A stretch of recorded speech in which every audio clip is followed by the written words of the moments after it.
Well, hello and welcome to the program. Thank you very much for joining us once again. The 2019 general election is continuing to spark an avalanche of political events across Nigeria, which is changing the landscape of the polity. Mass defection from the ruling All Progressive Congress in the National Assembly to the opposition PDP is at the center of a public debate about the shifting paradigm of politics in Nigeria today. Now, what are the issues that should shape the agenda in the campaigns for the 2019 general elections? Is the defection an indication of APC's failures, or is it proof of PDP's opportunistic luck? Where lies the difference between the politicians in the PDP and their counterparts in the APC? Is it too early to comprehend all the drama and the intrigues unfolding before our very eyes at this moment? Well, my name is Alhaji Ahmed. We're here to set the agenda and further the discussion. From our studio in Bajabura Hills, this is On the Spot.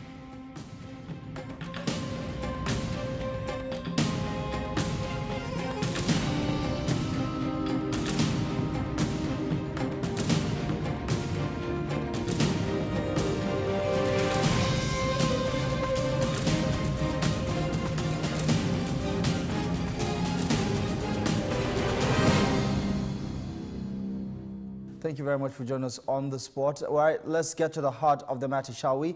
We're joined on this episode by the gubernatorial aspirant of the PDP here in Adamawa State, one of the gubernatorial aspirants ahead of the 2019 governorship election here in Adamawa State, an economist and, of course, a financial expert. Adamu Modibo is on the spot at this hour. Thank you very much, and you're welcome once again to the program. Thank you for having me. All right, let's start, of course, with one of the biggest political developments of the week, and that is, of course, what happened at the National Assembly yesterday. Massive defection, largely from the APC back to the PDP. Your reaction to this particular development? Is what it was expected. Those political analysts that have been reading in between the lines for the last few months knew that this was going to happen. And this mainly was because of the way the APC national government has been running and also has been treating politicians and also political aspirations of people, which culminated in the way and manner the APC conducted their congresses across the country. So to us, this is expected, and it is a welcome development in the sense that this may make political parties to sit up and ensure that internal democracy is enshrined in their own way of doing things within the party, internal political liberalism, sort of, or kind of democracy within the party. Otherwise, people would be free to move and join any association or party of their own choices if they cannot get justice wherever they are. So it is expected. Is this then a good thing for the PDP ahead of the 2019 election? Yes. If you lose one person in politics, it's a loss. It's a big loss. So also, conversely, it is true. If you gain one person, it's a big gain. So I believe this will propel the PDP and increase its own chances in capturing power 2019, because it is the same thing that happened in 2015 that propelled APC into power. A couple of events similar to what is happening now that happened that made them to succeed. For instance, 5 governors walked out of the PDP convention in 2014-15 convention, and those governors had senators, House of Representative members, House of Assembly members, chairmen of local government, and councillors behind them. But it was a big move. In terms of magnitude, so also this is much lighter in terms of magnitude, because then you had 5 governors alongside it has the not leadership ended. of... It has not ended. You're saying this is the beginning? This is just the beginning. Right. At the end of the day, there may be more than 5 governors from the APC that will move out. Okay, we'll hold you to that. But until it happens, let's discuss what has already happened and how the APC reacted. The national chairman saying that this, although significant in terms of the political discussion ahead of 2019, is quite insignificant if you look at the political value, the electoral value that some of these decampees have in any shape or form ahead of the 2019 general election. Do you believe his submissions on this? It cannot be true. because the same electoral value that they had when they moved from PDP to APC that made the APC to capture power in 2015 is the same, arguably, is the same political value or electoral value that they should have now. So, and the same national chairman of the APC, a night before the defection, he was saying Kwankwaso was a man of integrity. Senator Kwankwaso was a political leader, a juggernaut, and so on. But the following day, he said, water will find its level. So one wonders which one to believe. One night, he was saying Kwankwaso was a great leader, he was a political juggernaut, he had integrity. The following day, when Kwankwaso opted out of the APC to go back to the PDP, he is now saying water will find its level. So we don't know what to believe. So, then how do you, help Nigerians make sense of all of this thing? Is this proof that the PDP is the party to beat in 2019, or is this just the same seasonal, type of culture that we see with elections in Nigeria, ushering a sort of a dramatic turn of events in this country? No, you see, let me tell you, Abdullahi, there are two things that make a party a great party, a strong party, a party to beat. A party that has structures from the national level down to the units, electoral or election units, at the state level, at the local government level, at the ward level, and then at the unit level. PDP is the only political party in Nigeria today that has such a structure.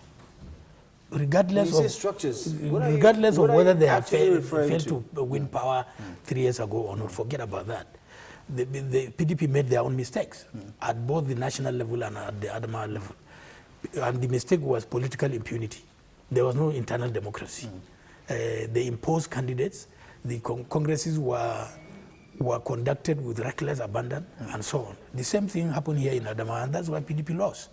But in terms of political structure, in terms of roots of the party is the only party that has roots from the unit level up to the national level.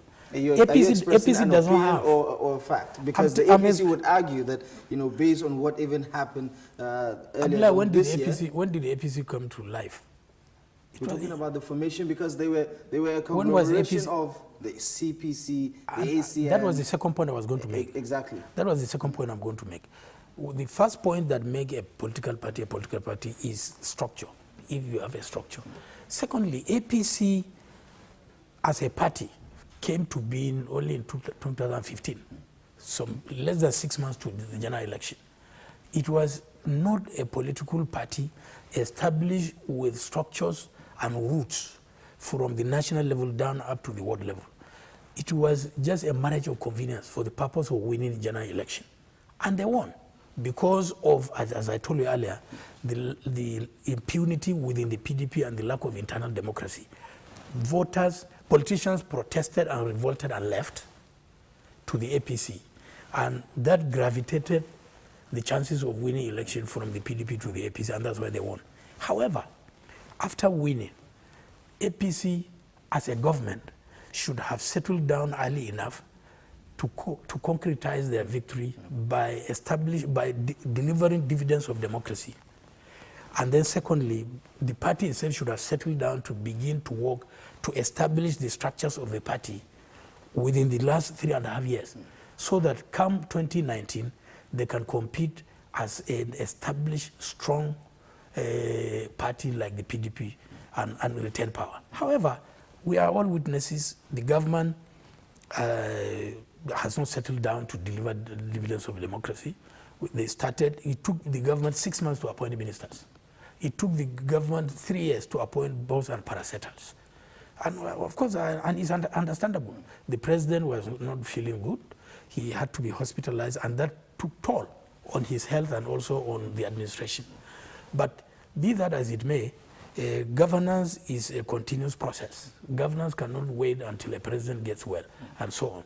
The APC should have put machinery in motion to make sure that things are happening even while the president was attending to his health. So these two factors are factors that make the PDP a stronger party than the APC. A lot of people would say that the PDP is counting on the failures of the APC to win the election in 2019? Not necessarily because there's been a lot of transformation or reform within the PDP in terms of ideology or agenda. It's more or less like the PDP is saying, you know what, these guys have done worse than what we did in the past. It's a combination. You might as well just vote us back in. No, it was a combination of two things. One, PDP may be capitalizing on the shortcomings of the APC. That's legitimate in politics. It's legitimate. If your opponent does not perform, it is legitimate. You tell the electorate that he has not performed. So let them vote you so that you can come and do better. Secondly, PDP has reformed. And as I told you earlier, the only problem PDP has always had is the issue of lack of internal democracy, impunity, lack of respect for internal processes. Yeah, so but PDP has learned his lesson now. Yeah. PDP has learned his lesson. That is why PDP is saying we are not going to, we must respect internal rules and regulations. Everybody should go and campaign. If you have voted for, nobody will take it away from you. Primary elections will be conducted free and fair and transparently. Yeah. So long as that is done within a political party, you should not have any problem. Yeah, how do you correlate that with, its defeat in 2015? Because the internal democracy thing is an internal structure where, people within the party obviously have to deal with. But how does that translate to its unpopular nature with the Nigerian public? One thing leads to the other. A couple of issues. One, what led the 5 governors to walk out of PDP? It was lack of internal democracy. It was in Adamawa, the governor left. In Kano, the governor left. In Sokoto, the governor left. In Kwara, the governor left. And in Rivers, 5 states. All this was as a result of lack of internal democracy. In Benue, this present governor, Otom, wanted to contest under the PDP. But Governor Suswam refused to allow him to get the ticket. He refused to level the ground. So Otom left for APC, and the APC gave him the ticket. The same thing Lalong in Plateau State. Governor Jang then refused to allow level ground. Governor Lalong left and got the ticket under APC. They both contested and won. For the first time since 1979, the people of the mainstream middle belt like Benue and Plateau voted together with their brothers Hausa Fulani in the northwestern part of the country. Why? Because of the lack of internal democracy within the PDP. So that is why in Adama also the PDP lost. The candidate then, Nuhu Ribadu, conducted the primacy in such a manner and such a way that many people within the PDP were disenchanted. Some of them left for the APC, some remained and sabotaged the party. So all in all, the point I'm making is that it is lack of internal democracy that affected the chances of the PDP to win in 2015. It wasn't because of credibility issues. It was how many votes did the APC defeat PDP with? The APC in 2015, the present President Buhari, defeated Jonathan with only 2.1 million votes. You're saying only as if it's 2.1 million is... It's only. This is a country where you have registered voters of over 60 million. So 2.1 million is marginal. Voter turnout too was considerably an issue in 2015. So 2.1 million votes is marginal in a 30 million voters that voted during the presidential election. About 30 million people voted. The difference was 2.1 million. So to me, it's marginal. And taking into account all the negative things that have been happening to the APC recently and up to now, and if it continues up to the election period, it is not difficult to cover 2.1 million votes. All right. Let's talk about the obvious difference, because people always ask me this question: where is the divide between the PDP and the APC? I think there's almost a blurred line between where the differences lie. What is the difference between the politicians in the PDP and the APC? So much so that people know that when we vote for the APC, this is what we're going to get, and when we vote for the PDP, this is what we're going to get. From your point of view, where lies the difference? You see, in Africa, there is no philosophical difference between political parties. Unlike in the United States, where you have the Democrats who are liberal in all their policies, and you have Republicans who are conservative in all their policies. In Africa, our problem is lack of development, poverty, corruption, civil strife, conflict, war. These are our problems in Africa. So every political party's objective is to overcome those problems. We have not developed to a level where you will start having philosophical differences. So that is why there is no difference between PDP and APC in terms of what the outlook is, in terms of what their philosophy is, in terms of what their policy and principles are. There is no difference because fundamental objectives of development have not even been attained in Africa. That is why you don't find much difference. The difference is in who delivers dividends of democracy, is who delivers development. PDP has ruled this country for 16 years. They have tried their best. They had their shortcomings. But APC in 3 years has not done much to even guarantee the support of the ordinary voter to vote them back to power. You can see what has been. You would say, your comparative analysis is unfair to the APC because you just compared 26 years, or rather 16 years to 3 years. And but even in 3 years, they are finding it difficult to get the guarantee of voters to vote them back. That is the point I'm making. At least PDP has survived for 16 years. There's a big question mark as to whether the APC will survive for more than 4 years. That is the point I'm making. And it is not only as a result of lack of internal democracy, but also as a result of the APC's inability, both at the national and the state levels, to deliver dividends of democracy to people. But you do concede that the APC has considerably, to a certain degree, achieved something over the past years, right? Like at the national level, the president has done well in achieving peace in his fight with Boko Haram. He has done well, better than President Jonathan. But the point is, government is a continuous thing. Because my party did not do well does not mean that if the following party, the party that follows me in power, if it does not do well, it will also say, you too, you didn't do well. No. This is governance. This is a government. If somebody does not do well, you are expected to come and do well. And the president, as expected, as a retired general, has done well to stop Boko Haram. But we have not eliminated Boko Haram. And the point we are making now, particularly the former Vice President Atiku Abubakar saying, if he's voted into power, we have fought Biafran war in less than 3 years, and we have concluded and we have succeeded. Why can't we do so with Boko Haram?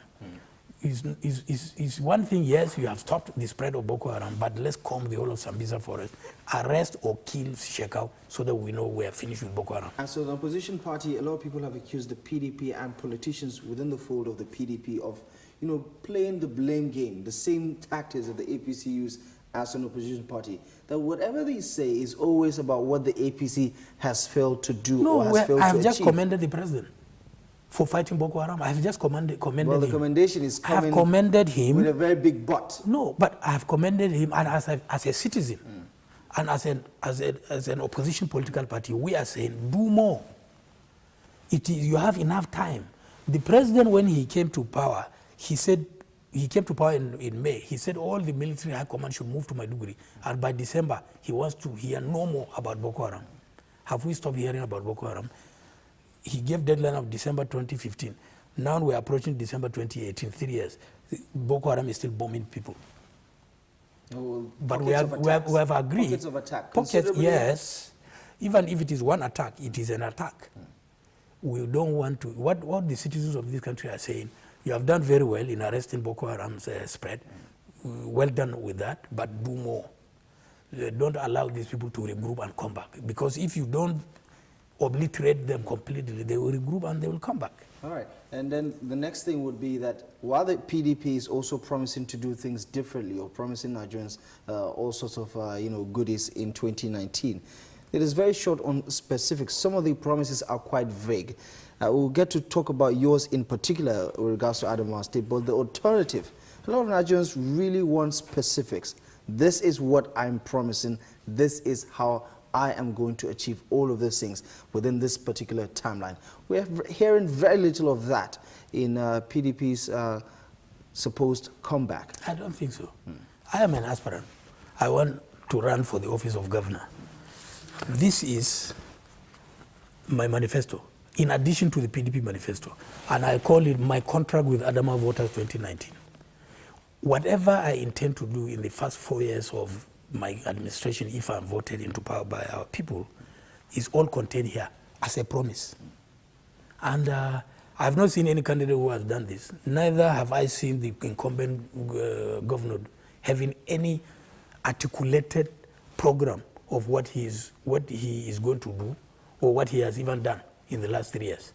So I mean, we have, and I implore you to take this book and read it, and I'm very soon going to distribute this to the public and let people hold me by my own promises. This is my own promise to do for Adamawa voters if I'm voted into power. And it is very, very comprehensive. It touches every aspect of our life in Adamawa State. And of course, talking about, a specific agenda, what is the PDP's agenda holistically, looking at the fact that when the APC came on board, or before it came on board, we all knew there was the party that wants to fight corruption. It was a party that is willing to promise jobs. It was a party that is promising, security for Nigerians. What is the PDP promising now? Something that can resonate with what the Nigerian public want, which obviously security, economy is a part of. You see, Abdullah, whatever APC promises to deliver to Nigerians could be similar or not even, or maybe even equal to what the PDP would like to do. But the point we are making is that whatever you promise to deliver, deliver. And we have not seen that. Some Nigerians say that, we're quite happy with the performance of the APC. What would your reaction performance be? On respect of what? Take corruption, fighting corruption, for instance. As far as I'm concerned, the president has done very well in recovering corrupt assets, stolen assets. He's recovering. Mind my words, I've not said he has succeeded in fighting corruption. He's succeeding gradually in recovering stolen assets. You see, I am an experienced manager. I've run companies at the highest level. I was managing director and CEO. If there is any problem with stealing public assets, it's not only arresting the person and getting back the money. You should also block so that in the future nobody else uses the same mechanism to steal public money.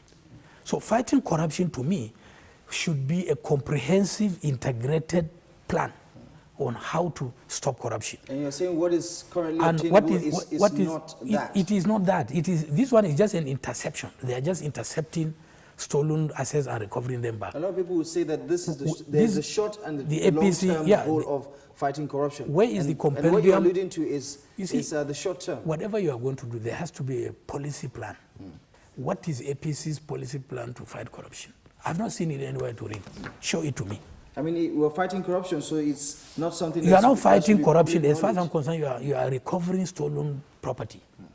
If you are fighting corruption, you have to reform government and block all the loopholes where people are stealing money, so that you draw a line. From tomorrow, nobody will be able to steal money. And then you go back and recover what was stolen. Yeah, but surely as a Nigerian, when your president, President Muhammadu Buhari, our president, was named, the _1 person on the African continent is saddled with the responsibility of fighting corruption, surely that you must have felt pride that your president is recognizing that, given Nigeria's antecedent as a corrupt nation. But you see, in Africa, corruption is an endemic thing. Any little effort you do can be seen as a gigantic effort. Corruption is so endemic in Africa that even what the APC government is doing can be seen to be a major step in the right direction. But what we are saying is, Nigeria being the biggest country in Africa, being the biggest economy in Africa, being the richest country in Africa, being the country with the highest number of educated people in Africa, we can do more. We can do better than what the APC government has done so far. Block all loopholes of stealing money. We have not done so. People are still stealing money in government and even in private sector.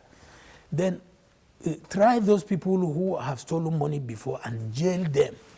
We have just started seeing they have jailed only 2 people. Since they started, they jailed only 2 politicians, high-profile people, only 2, Governor Dare and Governor Nyame. Every other person who is in court on corruption charges are either in the Senate or in the House of Reps or in the House of Assembly or moving around. They're following rule of law, and sometimes it takes time for these things to actually come to fruition. I agree. I'm a lawyer. You must follow rule of law, which says that justice hurried is justice buried. But justice delayed also is justice denied.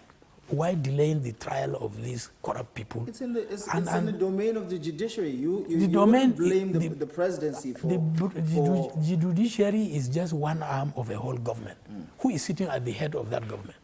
What can they do beyond just prosecuting people? I mean, at the end of the day, it's down to the judges to fast track all of these processes. Are you telling me the president does not have the power to intervene with the judiciary to ensure speedy trial? And a lot of people have accused him of overstepping his bounds whenever he does that. But he should know his constitutional powers. The president has constitutional powers to intervene and ensure speedy dispensation of justice in this country. It's part of his own responsibility as a president. Right, but of course he cannot interfere with the process. Nobody says he should interfere with the process, but he should facilitate for the judiciary to ensure speedy dispensation of justice. That is all what we are saying. All right. We'll talk more about your contract with the Adamawa people, the one you're proposing ahead of the 2019 general election. In specific terms, we'll get to talk about the agenda and what, of course, the PDP is promising you and I, and of course, the whole lot of Nigerians in the build-up to the 2019 election. The massive defection, of course, also a part of our conversation this afternoon. Join us after the break as we continue our conversation with Adamu Modibo, one of PDP's aspirants for the governorship seat in 2019's general election. That's coming up ahead in this program.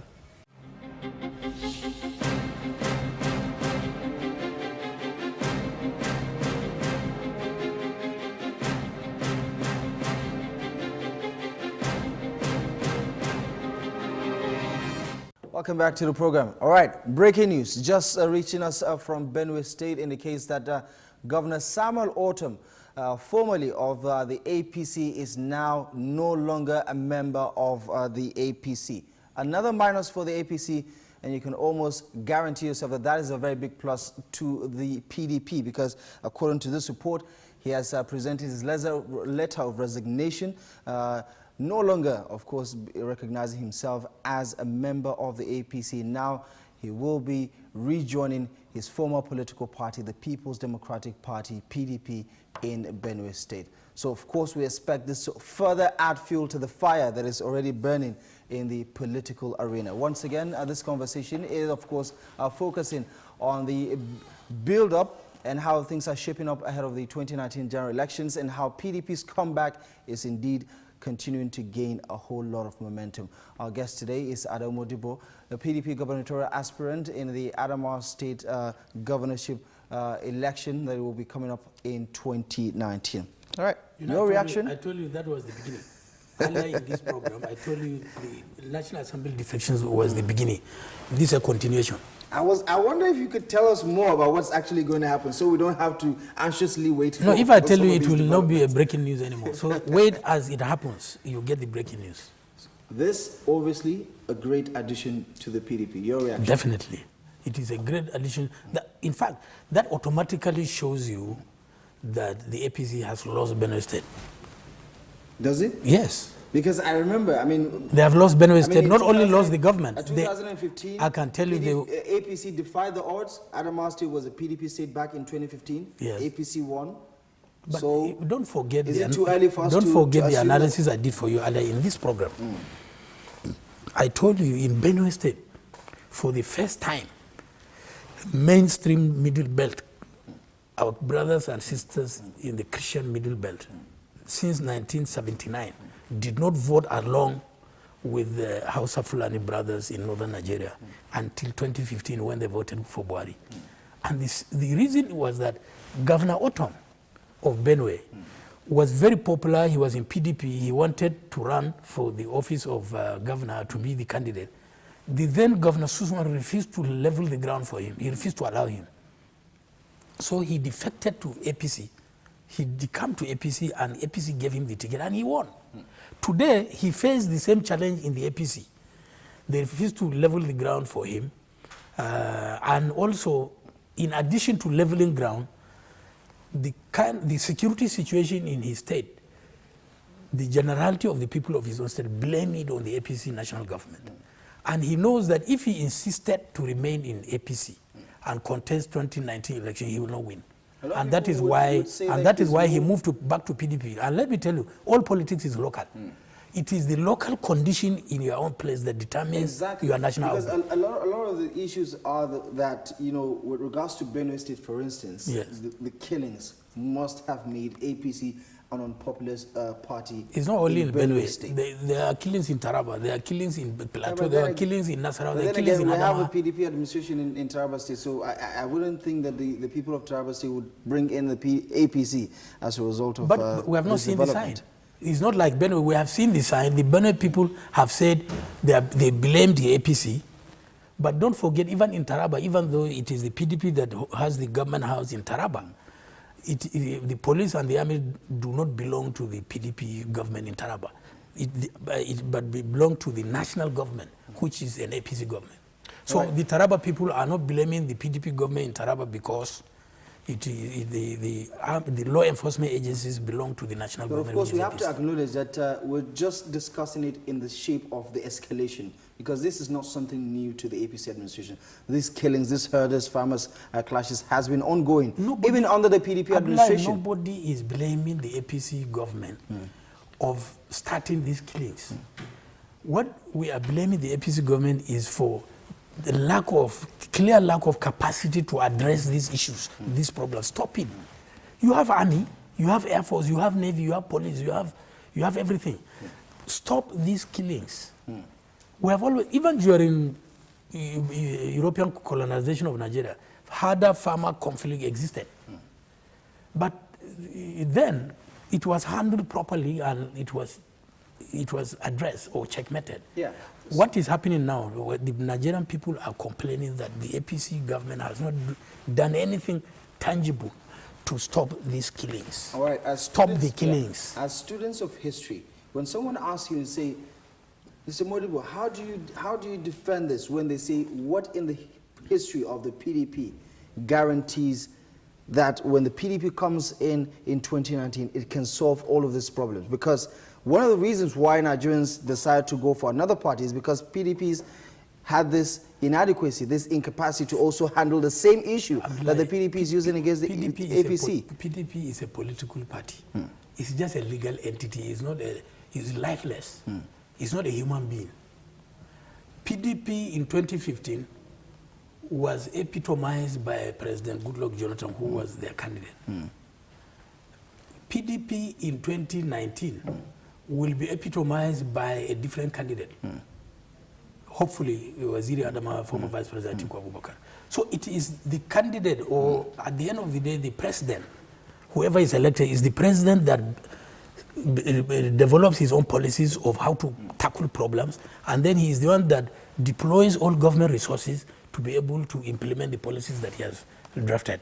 So if Jonathan fails in 2015 to address Boko Haram issue, and President Buhari has come to address the Boko Haram issue, the difference is not APC or PDP, is President Buhari and Jonathan. Okay, so you're basically saying we shouldn't blame PDP for the failures of the past. We should blame the individual leaders of those administrations. No. Right now, we shouldn't blame APC, we should blame President Muhammadu Buhari. If the party is run by an individual, and the individual has not run it properly, of course you blame the individual, you blame the party, because the party also chose that individual.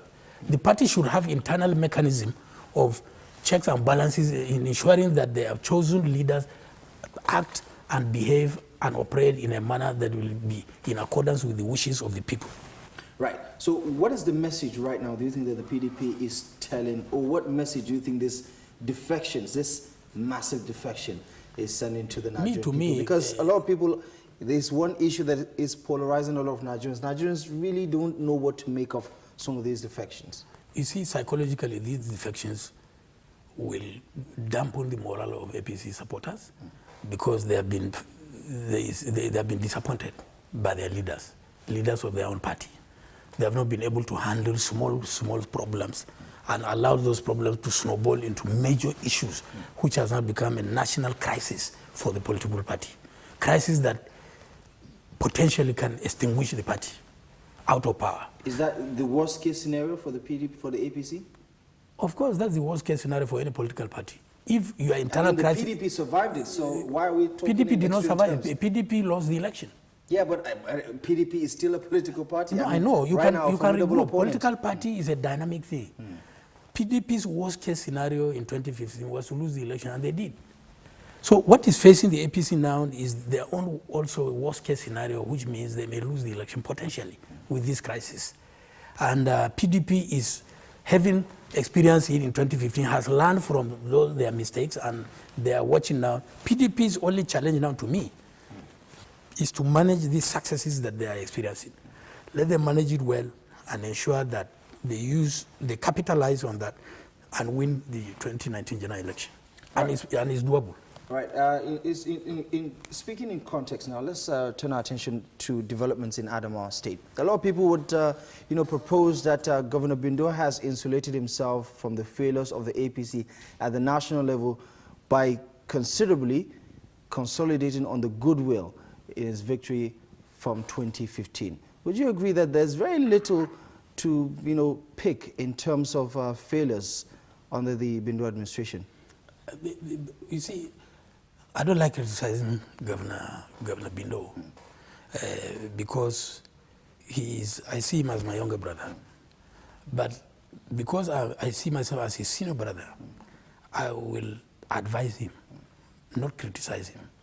And that advice can be seen as a constructive criticism. I don't care. And I have not, this is not the first time I'm telling him this. I've always advised that governance is all about looking at all development issues and attending to their challenges at the same time.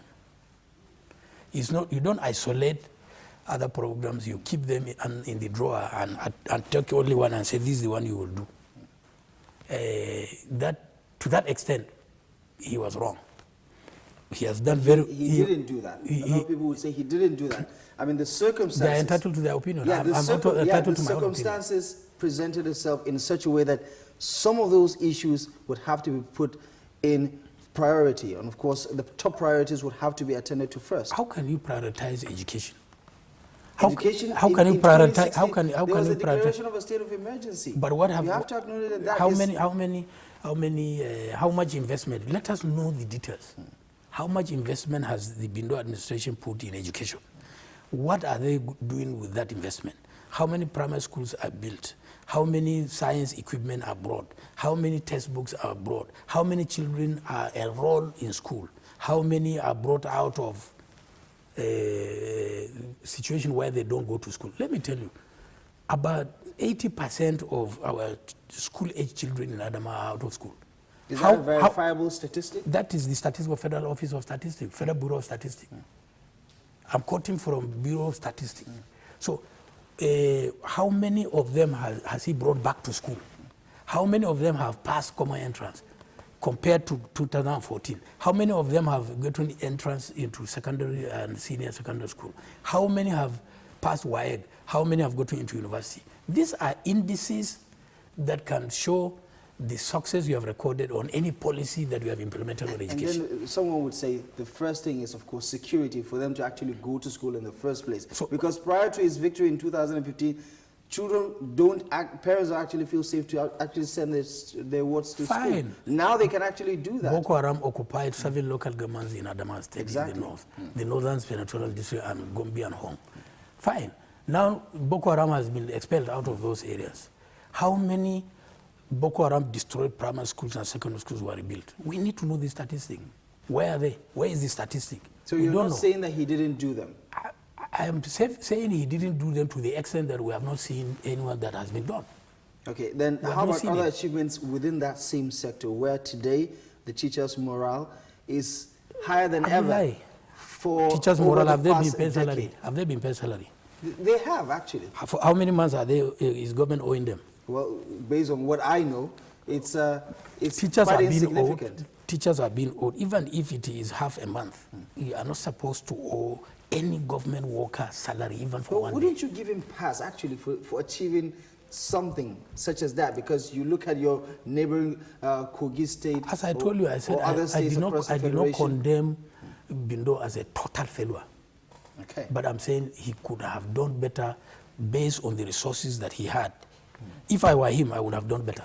And I would have prioritized to attend to critical development issues like education, like healthcare, like infrastructure, like security. People are being killed here every day. Every day people are being killed. Here in my local government, Gire, along the riverine area, people are being killed every day. In the Numan Federation area, people are killed every day. In Mabalwa, people are killed. You cannot drive in the night from Numan to Jalingo. Along that road around Pile, the people can intercept you and kill you. Based on your own explanation of the issue in Taraba State, we cannot hold Bindo responsible for that, right? To some extent, there is a role that he needs to play. Bindo, Governor Bindo, with all due respect, needs to help the law enforcement agencies to deploy to that place and take care of these problems. For instance, most of the police DPOs around that area, the conflict-prone areas, he will tell you they cannot move because their vehicles do not even have fuel. So, and it is agreed that it is the state government that normally gives the security agencies certain palliative or certain allowances every month to help them to deploy effectively and take care of emergencies. How much, let the government tell us, how much assistance have they given to police? How much assistance have they given to the army or to civil defense? So we need to know all these things. And we need to see it to be done. If you see something that is, did I say Bindo has not constructed any road? Did I say Bindo has not done any street light? He has done those ones. Even if you're a blind man, you know he has constructed roads in Jimeta, in Mubi, in Yola, in Numan, in Ganye, and so on. He has done some, even roads that were never done before, like the Shelling Road. But in the area of education, in the area of healthcare, in the area of security, in the area of salary payment and gratuity and pension payments, we need to see more. He has been paying salary, but he is past due. We in banking parlance, when we say something is past due, it means it has been due, but you didn't do it. But of course, it was an inherited situation, isn't it? That he inherited most of the challenges that you identified. It doesn't matter. Governance is a continuous exercise. But okay, today, if somebody did not pay salary and you are becoming, you have become a governor today, does it mean that you sit down, you not pay again? Today, with all due respect, you fortunately get the mandate of the people of Adamawa State. And then the first criticism is that Governor Adamu Modibo has failed to pay salaries that maybe, unfortunately, the Bindo administration has failed to pay for the year 2018. What would your explanation be? In my own contract with Adamawa voters, if they vote me into power, I will ensure that as soon as it is practicable, maybe within 1, 2, or 3 months, all salary arrears will be paid. All leave grant arrears will be paid. You said as soon as it is practicable, yeah, right? It is. The state governments have collected bailout from the federal government, from CBN. What did they do with the money? We want to know. It was a drop in the ocean, to Who be fair. said so? Do you know how much they collected? Do you know how much they were owing on salary? You don't know. Well, so of course, we know the figures. We know the what figures are the figures? Let the government come out and tell us. They have collected social bailout. How much was the salary owed? How much was leave grant owed? How much was gratuity and pension owed? And how much have they paid? So that we can compare. They have been collecting their monthly allocation. There is internal revenue. Which is barely enough, actually. It's barely enough, but then we have potential for increasing internal revenue in this state. Which also is gradually improving. It's gradually improved, but we should have tripled what we are collecting now, by now. If I were him, I would have tripled it by now. I have so many areas that I can introduce new taxes on particularly the well-to-do people. And would you say, because you do have a relationship with him, and as you did point out, you refer to him as a younger brother. Yes. Would you say he's someone who listens to ideas from outside the quarters of his, government? Yeah. In terms of making things A couple of times we have advised him. Sometimes he listens and picks the advice. But in most cases, we have not seen those advice being implemented. So, we don't know. He has not come back to us to tell us why he has not implemented. So he may have challenges, like every other human endeavor. But he may also not have challenges we do not know. Okay. To the average indigenous of Adamawa State who's watching this program right now and thinking, okay, maybe this man actually has a couple of ideas that would change the dynamics of Adamawa State if, is given the mandate. What about your track record? What does your track record say in terms of preparing you for the job ahead? Well, I would like to tell you that I studied law. I qualified as a barrister and solicitor of the Supreme Court of Nigeria in 1985. I've worked all my life as an investment banker, as a stockbroker, as a fund manager before I joined politics. And what investment banking, fund management, and stockbroking taught me is how to manage meager resources. I will manage the resources that we are doing, and I will expand our sources of revenue to be able to generate enough revenue to cater for all government expenses and cater for all the projects that we intend to do. And I have established a couple of businesses. I've never worked in government, so I don't have any problem with and is it fair then to say you'll be a novice going into the government house? Not the issue of novice. No, leadership is all about management. If I can manage private companies successfully, if you give me Adama... Adama State government would be on a macro level compared to private businesses, isn't it? I don't think so. I mean, businesses, you're quite, when you run a business, when you run, like, particularly, don't forget, all the businesses I worked in are all regulated businesses.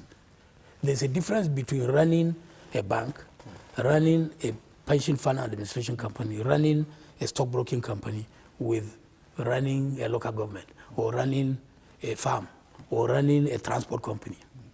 Because we are heavily regulated. This is a business where every step you make has to be according to the law. And these are businesses that I grew in up to the highest level that I have reached. So running Adamawa State, and these businesses, I ran them all over Nigeria. We had branches in all the 36 states. I was chief executive, and I was running businesses that are in all the 36 states. Adamawa is just one out of the 36 states. So, you're quite alluring to pensioners who have, a lot of concern about their future in this state. That is why, to them specifically, that is why I'm so much interested on the issue of pension, because I'm a pension management expert. I'm a pension, and I'm a certified pension manager, chartered. That is why I have this interest in solving pension problems. And you see, if I am today made the governor of Adamawa State, all the backlog of gratuity and pension, you can just solve it with one stroke of the pen. You can go and raise money from the private sector, negotiate these pension amounts, come and pay them at once, and then whatever debt instrument you have raised, you are using to raise this money, you can pay it over a very long period of time, like 20, 30 years. And you would have resolved this, you pay these people, let them go. But here we are, we find ourselves in a situation where the government is always sitting down, waiting for allocation to come to Abuja, and then distribute it. Pension will get the least in that kind of situation. Pension will always get the smallest. And that is why our pensioners are not paid. Our civil servants who are retiring are not paid their gratuity as and when due. All right, it's more or less like, I would just like to use an analogy where, sometimes the dots don't connect, where, people have concern about whether on paper you're the most qualified candidate, but then again, they doubt whether that will also translate into good governance or the performance in government. Like it's almost as if to say, a very well-established football team meets a much lesser football team in a matchup. It's very easy to assume that the bigger team will win the game at the end of the day. Let me tell you, the best manager or the best leader is not necessarily the most intelligent or the most highly certificated or the most experienced. No. The best leader is the one that knows how to assemble good hands at every time to solve a problem. And I may not be the best, most educated, most talented person. You are very educated, and you are I'm really educated. Qualified. I'm qualified, but one thing I can tell you is that I know how to assemble good hands, professionals, experts, to address every problem. If you look at my own program that I intend to do, I said the first bill I will send to the State House of Assembly is, I call it Adamawa State Advisory Council Bill. And that council, if the House of Assembly approves it, it will be membered by at least 2 credible, highly respected people from each local government. And the entire membership will reflect our religious, cultural, ethnic and gender background. Isn't that so that we can in sit the down. State Executive Council, where you have commissioners, special advisors? State Executive Council are workers for the governor. They're supposed to come. But everybody is supposed to work at the pleasure of the governor, right? Not that council. Yeah, at the pleasure does not mean he's working for you for a salary, that you can dismiss him at any point in time. What I'm saying, if I'm a governor, I will put up an advisory council of our respected leaders to sit down and tell the government from the bottom up, what does our state need from our own government?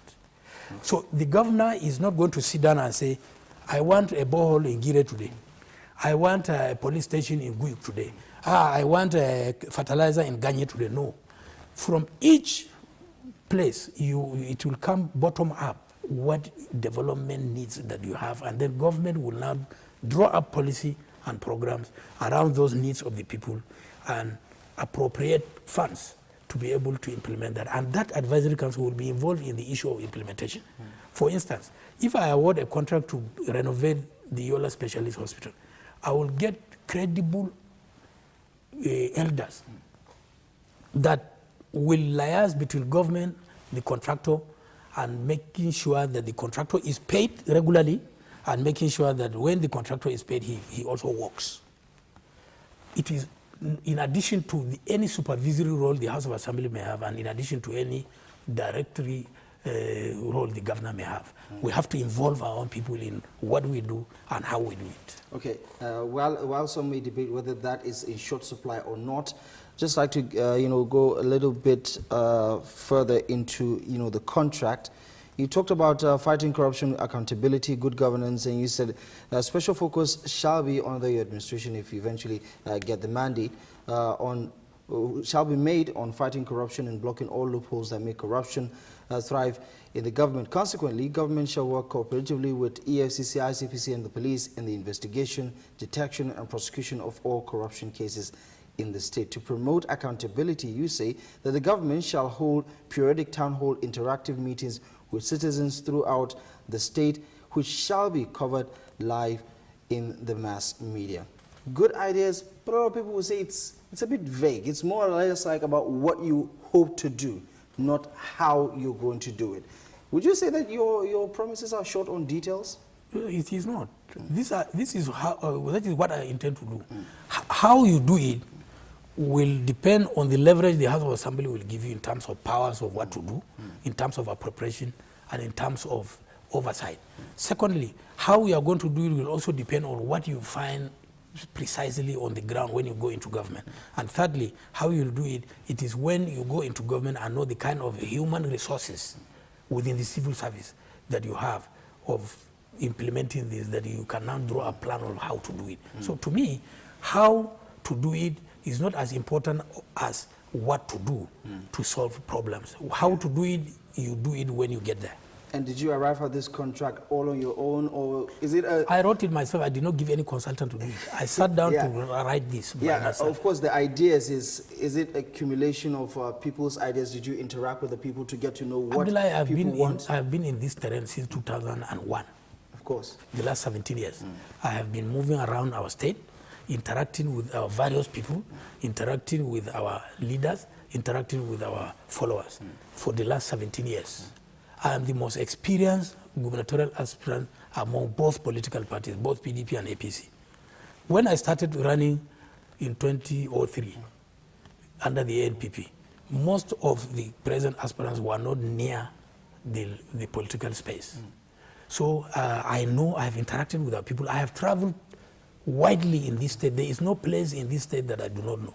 Mention any ward in this state, I can tell you in which local government it is and in which part of that local government it is. Right. So I drew up this contract with Adamu voters based on my own experience and my own perception of what I think is bothering Adamu most and what I think I need to do as a policy to solve those problems bothering our state. And it's, of course, open to the public to scrutinize and share some of the ideas with you. Exactly. Right? I will be releasing it Wednesday next week on the 1st of August to the public. And I welcome criticisms, I welcome contributions, and I welcome commendations. And it's a very nice place for us to end the conversation for now. Adamu Modibo, thank you so much. Thank you very much, all the very Abdullah. best. Always my pleasure to be here. Thank you so much for coming. Thank you very much. All right, this is where we leave it for today's edition. Feel free to join us tomorrow. We'll be back live and exclusive on TV Gotel. From myself, Abdullah Ahmed, and the rest of the team, thank you for watching. We'll see you next time.